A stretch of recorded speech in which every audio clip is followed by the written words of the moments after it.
Mortal Kombat fans are wrong about lots of stuff. There are tons of misconceptions about the Mortal Kombat series, like Sub-Zero being a ninja. He's not.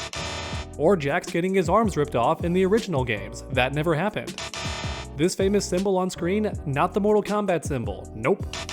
Yeah, there's tons of stuff that fans get wrong about the series, but it's not entirely their fault because developers mix stuff up too, like the name of Scorpion's family, for example. Today's video will cover the biggest misconceptions I can think of for the Mortal Kombat series, but if I miss anything, please let me know in the comments. And then while you're down there, leave a like if you enjoyed today's video. Without any further ado, let's begin.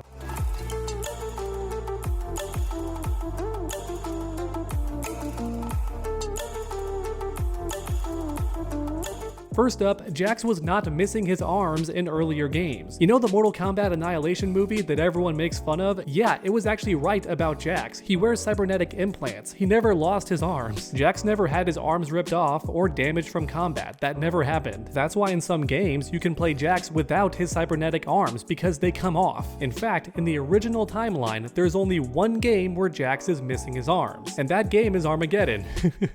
That's actually kind of funny. Armageddon is the game where Jax lost his arms. However, he did so himself actually. Jax made extra powerful robot arms that were fully mechanical and work better without his arms. In other words, Jax sacrificed his own arms to become stronger and save Earth. Can we please get this Jax back? Because goddamn, he's awesome. Leave a like down below for classic Jax. He's so cool. Alright, fact number 2. There's only been 2 Mortal Kombat tournaments in the entire series. Yeah, that's right. Now some games repeat these 2 tournaments, like Shaolin Monks and Mortal Kombat 9, because they're retelling stories from past games. But still, there's only been 2 tournaments across the entire series, which is funny given the series title. It's called Mortal Kombat, and yet most of the games don't even have a Mortal Kombat tournament, especially the recent games. Even in Mortal Kombat 1, the newest game, we don't have a Mortal Kombat tournament. No tournament participant has ever been grievously injured or killed.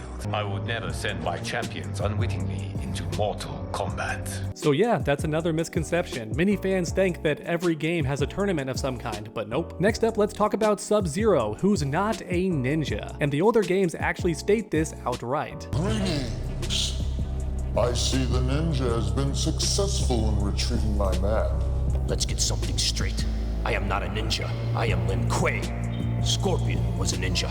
Ah yes, your Japanese counterpart. Ninjas are Japanese, and Sub-Zero's clan is Chinese, so in a literal sense, he can't be a ninja. However, the confusing part is that later games do call him a ninja, likely because the developers messed up and forgot basic facts like this. Being consistent is hard, especially when you're changing writers all the time. But regardless, the truth is that Sub-Zero's clan despises ninjas and would hate if you called them one. Next up, we have this symbol on screen, which is actually not the Mortal Kombat symbol. Instead, it's the symbol of the Elder Gods, who are represented as dragons. And in Mortal Kombat 9, they literally become dragons, along with certain movies. You could even imply that Liu Kang turns into a dragon because he's the champion of the Elder Gods. Because yeah, they're dragons. And also, Mortal Kombat 11 makes no sense because Shao Kahn has this symbol on his hammer, despite hating the Elder Gods and also hating the Mortal Kombat tournament because it prevents him from invading realms. I think NetherRealm literally just forgot what the symbol means. It might be the logo for the Mortal Kombat games, but in universe, it's the Elder God symbol. But next up, let's talk about Scorpion, who is not a Revenant. Lots of new fans get this wrong because recent games have tons of Revenant characters. You got Revenant Liu Kang, Kitana, and so on, right? But Scorpion is not a Revenant. And the main difference, from what I can tell, is that Scorpion has retained his free will, which is why Quan Chi had to lie about his family's murder to manipulate him. Scorpion still retains his free will, he's just undead. And the Noob Saibot is also not a Revenant, he's a Wraith, which is yet another type of undead in the Mortal Kombat universe. From what I can tell, Wraiths have a completely different personality from their original form. They retain the memories but don't really care about them, which becomes obvious when Noob Saibot kills his brother without a second thought. If he were still Lin Kuei,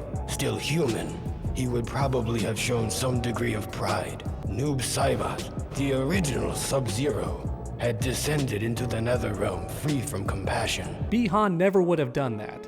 at least in the original timeline. So put simply, wraiths are pure evil, while specters still have emotions and humanity. Now some might say it's too technical to differentiate between all these undead types, but they are actually different in subtle ways. For the final example, revenants are actually evil bodies with the original souls trapped inside, which is very twisted, and one more reason to hate Quan Chi. And speaking of Quan Chi, he actually debuted in the cartoon show.